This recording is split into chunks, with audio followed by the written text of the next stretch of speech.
오늘은 생수처럼 역사하시는 성령님에 대해서 말씀을 드리려고 합니다. 성령님을 알고 성령님과 날마다 교제를 나누는 사람은 복된 사람이죠. 가장 큰 복은 우리가 하나님을 알고 하나님과 교제하는 것입니다. 누군가를 안다는 건 굉장히 축복이죠. 또 안다는 것은 사랑한다는 것이고 또 사랑함으로도 알아가는 것입니다. 누군가를 알아가려면 제일 좋은 길은 사랑하는 것입니다. 사랑하면 관심을 갖게 되고 또 사랑하면 그 대상을 알게 됩니다. 누군가를 안다는 것은 참 중요한 게 왜 중요하냐면 누군가를 아는 걸 통해서 어떤 혜택을 누리기 때문이에요. 혜택. 이걸 다윗은 은택이라고 그랬죠. 시편 130편 2절에 보면 그의 은택을 잊지 말지어다. 은택이란 말은 영어에 보니까 베네핏인 베네핏.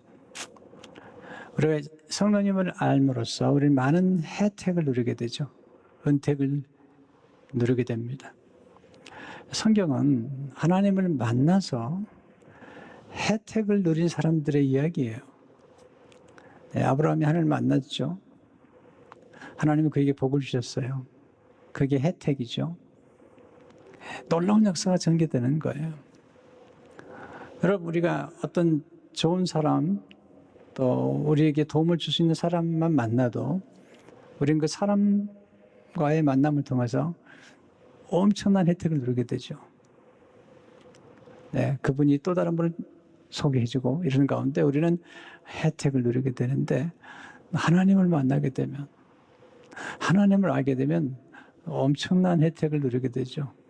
그 혜택은 영원한 혜택이죠. 오늘은 특별히 성령님께서 어떻게 생수처럼 역사하심으로 우리에게 은택을 베푸시는지, 그리고 성령님께서 생수처럼 역사하심으로 우리가 누리게 되는 혜택이 무엇인지. 여러분, 왜 교회 나오세요? 왜 예수 믿으세요? 왜 복음이 뭐죠? 복음은 우리에게 놀라운 혜택을 주는 거죠. 오늘은 성령님께서 생수처럼 역사하심으로 우리가 누리게 되는 혜택에 대해서 우리가 배우는 것입니다. 1절을 보시면 그가 나를 데리고 성전문에 이르시니 성전의 앞면이 동쪽을 향하였는데 그 문지방 밑에서 물이 나와 동쪽으로 흐르다가 성전 오른쪽 제단 남쪽으로 흘러내리더라. 물이 나왔다. 여러분, 어떻게 성전에서 물이 나오죠? 이게 신비로운 물인 거죠. 사실 그 당시에 성전은 회파되었어요. 하나님의 영광이 성전을 떠나는 겁니다. 이스라엘 민족의 범죄 때문에. 그래서 하나님께서 에스겔을 통해서 새로운 성전에 대한 비전을 보여주시는 거죠. 그 새로운 성전은 무슨 성전일까요? 교회입니다. 교회. 예수 그리스도를 통해서 우리에게 주실 놀라운 생명수에 관한 비밀을 사실은 보여주고 있는 것입니다. 왜냐하면 에스겔은 지금 바벨론에 있잖아요. 아직 성전이 회복되지도 않았잖아요. 하나님의 영광이 다시 성전에 임하는 모습 가운데 성령의 생수가 흘러나가는 것을 보게 되는 것을 알게 되죠.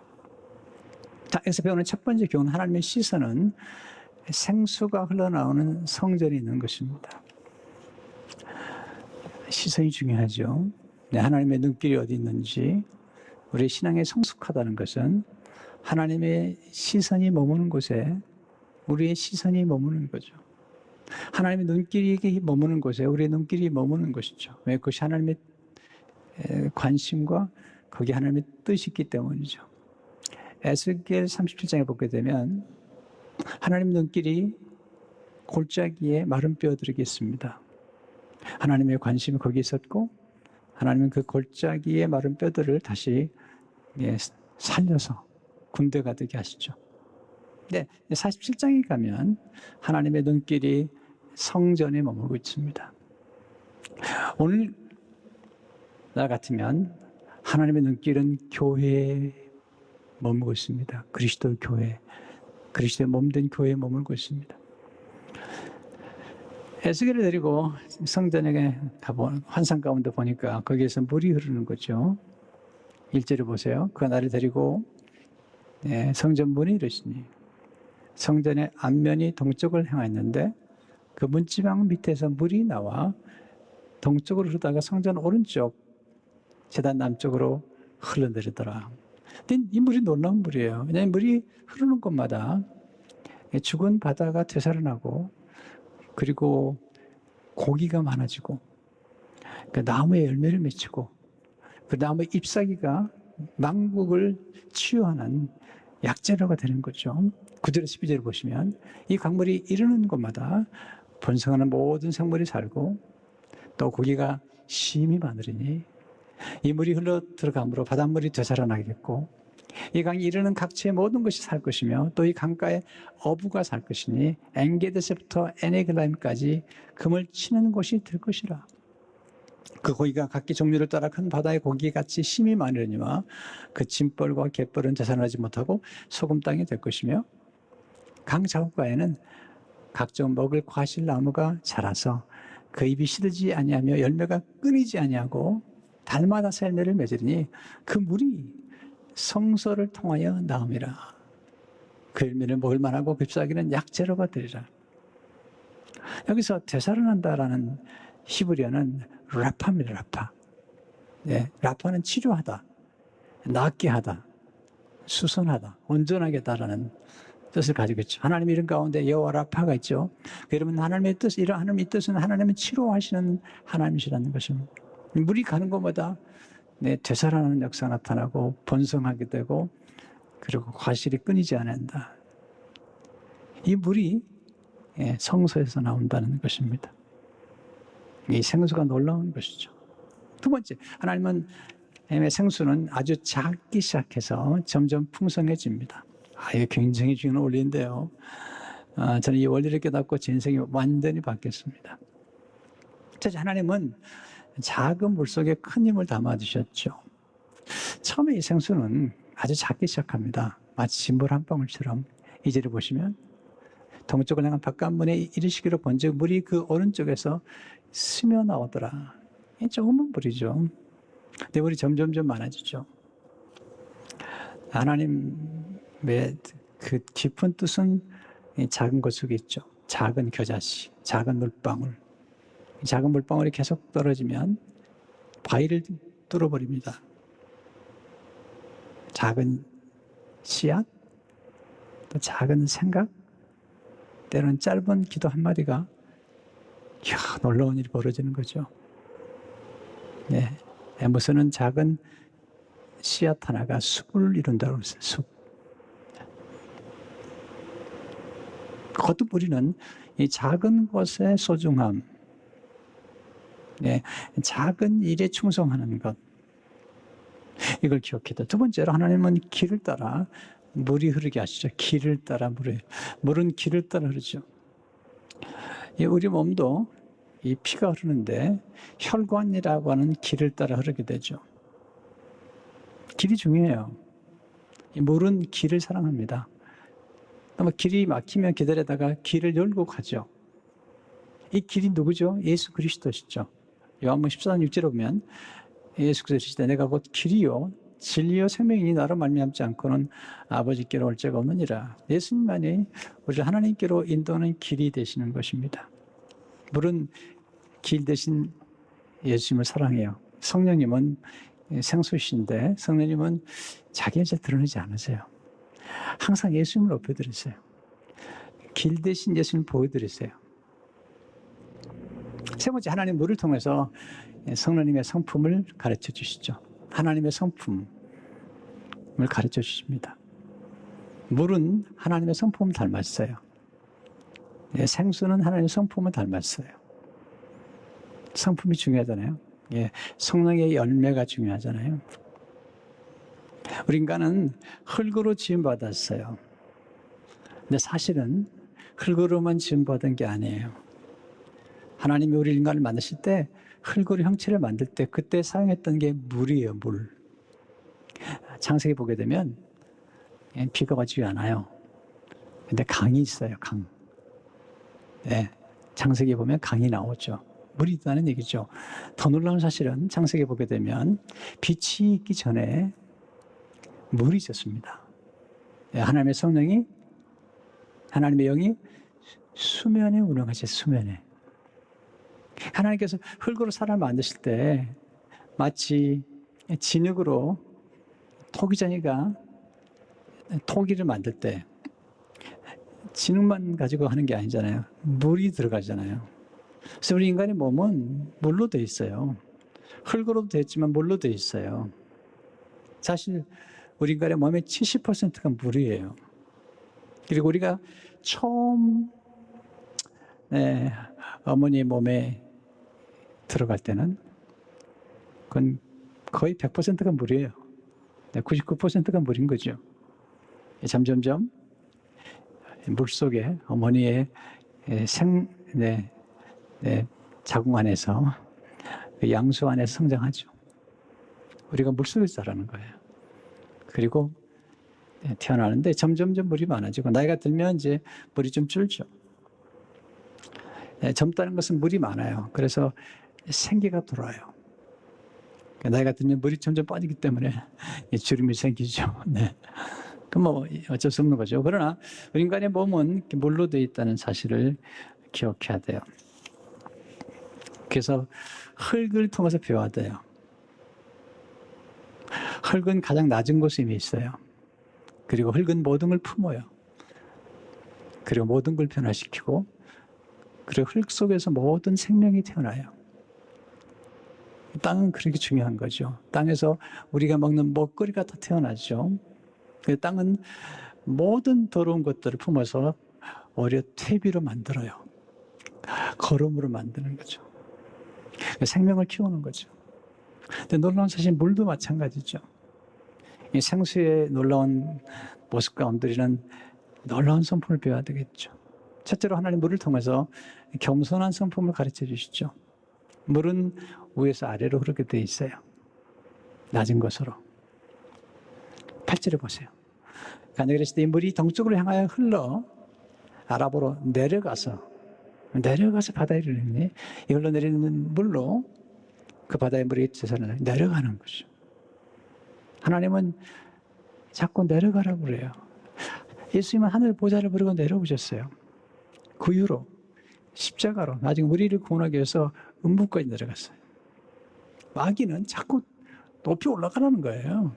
예수님을 데리고 성전 꼭대기로, 높은 산으로 영광을 보여주면서, 세상 영광을 보여주면서 설하라는 거죠. 예수님 아니라는 거죠. 십자가를 향해 내려가시는 그 길. 여러분, 가장 낮은 곳이 안전해요. 그리고 가장 낮은 곳이 평화롭습니다.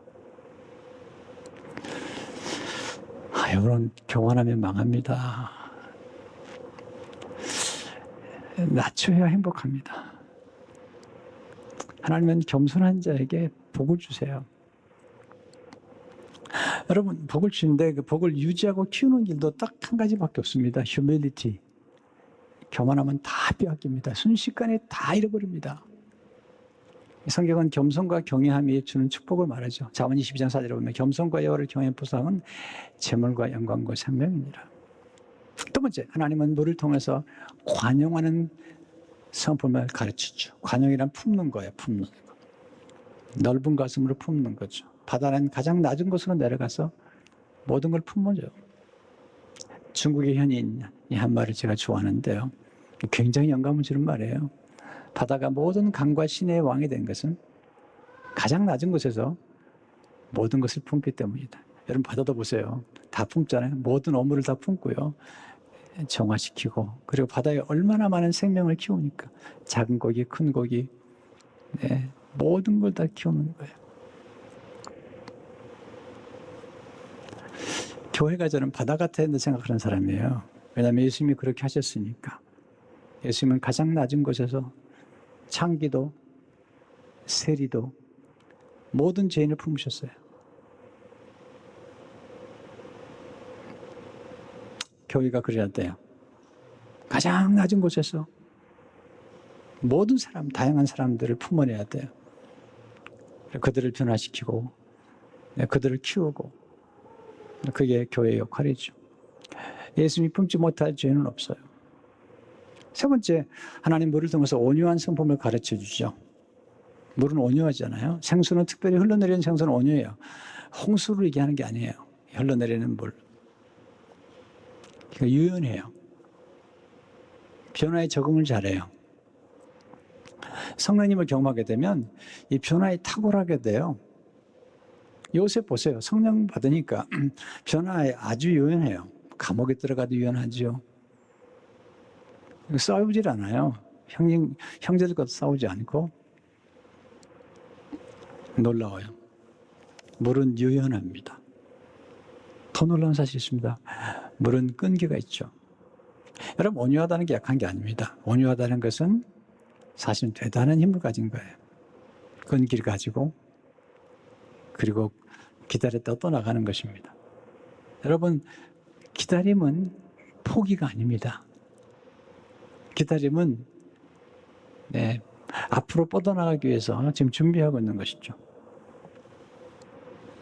네 번째, 하나님 물을 통해서 사명을 완전한 성품을 가르치죠. 물은 목적지향적이에요. 시내와 강은 바다라는 목적지를 향해 가는 거예요. 우리도 마찬가지죠. 우리가 예수 그리스도를 만나기 전까지는 우리의 삶의 목적, 살아야 될 이유를 몰랐어요. 왜 돈을 벌어야 되는지, 왜 내가 성공해야 되는지도 모르잖아요. 근데 예수 그리스도를 만났을 때, 성령으로 거듭날 때 우리는 그때 비로소 살아야 될 이유를 발견하게 되는 것입니다. 뿐만 아니라 이 사명을 완수할 수 있는 하나님이 우리 신 재능과 은사를 알게 돼요. 그리고 재능과 은사를 올바른 목적을 위해 사용하게 되죠. 예수님은 목적지향적이잖아요. 누가복음 19장 10절에 보면 인자가 온 것은 잃어버린 자를 찾아 구원하라 하심이라. 거듭 강조, 인자가 온 것은. 마가복음 10장 45절에 보면 인자가 온 것은 선기를 받으려 함이 아니라 도리어 선기를 하고 자기 몫을 많은 사람의 대속물로 주려 함이라. 우리는 각자의 목적이 있는 거죠. 네. 하나님 교회를 세우신 목적이 있죠. 영혼을 구원하고 만민을 주께로 인도하는, 모든 만물에서 모든 만물을 충만케 하는 그런 것이죠. 그리고 이 예수님의 몸된 교회에서 생수의 강이 흘러가는 거죠. 세 번째, 하나님 생수를 통해서 풍성한 복을 베풀어 주시는 분이죠. 값없이 누구든지 오면, 목마른 자라면 다 주시는 분이세요. 풍성한 복을 주세요. 이사야 55장 1절에 보면 오라 너희 목마른 자들아 물러 나오라. 누구든지 whoever, 누구든지 돈 없는 자도 오라. 너희는 와서 사 먹되 돈 없이 값 없이 와서 포도주와 젖을 사라. 그러면 너희가 좋은 것을 먹을 것이며 너희 자신들이 기름진 것으로 즐거움을 얻으리라. 네, 성령의 생수를 마셔야지 우리 영혼이 즐거워져요. 진정한 목마름의 갈증은 하나님만이 채워줄 수 있어요.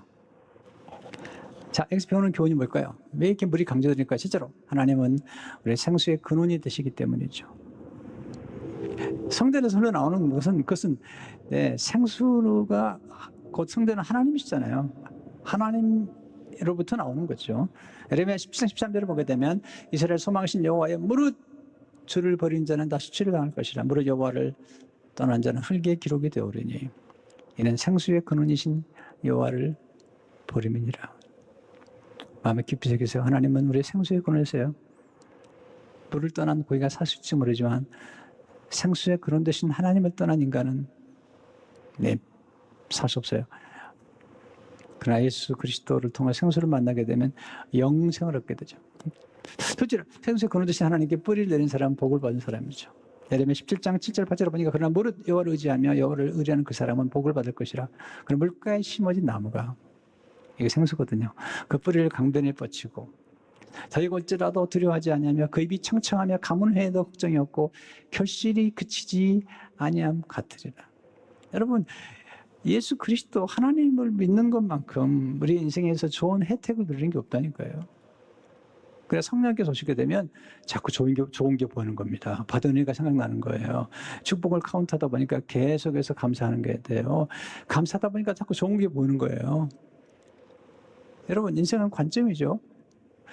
비극에도 하나님의 은혜가 숨겨 있고요. 네, 룻기 보면 나오미와 그리고 룻이 비극이 시작하잖아요. 근데 그 속에 하나님 역전의 드라마가 담겨 있는 거예요. 실패 속에 놀라운 축복이 담겨 있는 거예요. 세 번째, 하나님은 예수님을 통해서 목마른 자에게 생수를 주세요. 사마리아 여자가 찾아왔잖아요. 목마른 여자죠. 사랑에 목말랐는데 인간의 사랑은 유한해요. 사마리아 여자, 남편 5 뒀는데 지금 사는 남편과도 만족하잖아요. 6번째 남편 같아요. 이게 인간입니다. 네, 사람 갈아친다고 행복한 게 되는 게 아니에요. 하나님 만나야죠. 예수님 사랑 받아야 되죠. 야고보 4:14를 보니까 내가 주는 물을 마시는 자는 영원히 목마르지 아니하리니 내가 주는 물은 그 속에서 영생하도록 솟아나는 샘물이 되리라. 여러분, 생수는 목마름의 문제를 해결해 줍니다. 인간님의 깊은 곳에는 영적인 갈망이 있죠. 또한 생수는 정결케 해주잖아요. 또한 아름답게 만들어주죠. 여러분, 더러운 곳은 정결하지 않습니다. 더러운 곳은 아름답지 않습니다. 우리는 더러운 곳을 추하다고 그러죠. 그러나 정결한 것은 아름답습니다. 또 생수는 치유하잖아요. 또한 자라게 하죠. 물이 흐르는 곳에 나무가 자라듯이 생수가 흐르는 곳에 우리의 영혼이 자랍니다. 생수는 풍성한 열매를 맺게 하잖아요. 생수는 변화시켜요. 생수는 영생을 선물해 줍니다. 하나님 구원한 자에게 성령님의 생수를 부어주세요. 자꾸 구하세요. 성령이 임하셨습니다. 초청하세요. 요한복음 40절에 보면 사마리아 여자에게 이렇게 얘기하죠. 예수께서 이르실 때 내가 만일 하나님의 선물과 또 내게 물 좀 달라는 이가 누군지 알았더라면 내가 그에게 구했을 것이요. 그가 생수를 내게 주었으리라. 생수를 마신다는 것은 기도로 마시는 거예요. 기도로. 그리고 지금 여러분들 생수는 3가지 종류가 있어요. 주님이 요한복음 19장 3, 4절을 보게 되면 그중 한 군인이 창으로 옆구리를 찌르니 곧 피와 물이 나오더라. 우리는 3 종류의 생수를 마셔야 되는데 첫 번째는 말씀의 생수예요. 말씀도 생수예요. 말씀으로 씻어. 말씀이 생수예요. 이 생수를 주는 것은 교회죠. 또 이 생수는 보혈이에요. 보혈. 이 보혈이 우리를 정하게 만들고 더러운 것들을 다 도마시켜 버리죠. 또 하나는 성령님의 생수예요. 성령 오셔서 우리를 아름답게 하시고 또 사랑스럽게 하시는 거죠. 이것은 그리스도의 몸에서 나오는 거예요. 하나님의 집, 주님의 집인 예수 그리스도의 성전인 몸된 성전에서 흘러나오는 겁니다. 오늘 지금 비록 우리가 각처서 예배를 드리지만 이 강단에서 선포되는 이 생수가 지금 여러분에 흘러가는 것입니다. 말씀을 읽을 때 말씀을 마시는 거예요. 우리가 회개할 때 성령께서 역사하심으로 보혈을 마시는 거예요. 그리고 성령님께 구할 때 성령의 생수를 마시는 것입니다. 하나님의 집 참 좋죠. 시편 38절을 보니까 그들이 주의 집에 있는 사진 것으로 풍족할 것이라. 그 주의 복락의 강물을 마시게 하시리이다. 에덴 동산을 회복하는 것이 예수님의 십자가에 죽으신 거예요. 그래서 창세기 3장에서 신라곤, 에덴 동산 생명나무의 길을 막아버리세요. 하나님께서. 3장 마지막 절은 그렇게 끝나죠. 하나님이 생명나무의 길을 지키게 하셨어요. 못 들어가는 거죠. 예수님 오셔서 십자가에 돌아가심으로 생명나무의 길이 열리고 예수님이 생명나무시죠. 그래서 요한계시록 22장에 가면 하나님 아버지와 어린 양의 보호자로부터 생수가 흘러나옵니다. 손으로 만든 성전은 사라져요. 왜냐하면 예수님이 성전이기 때문에.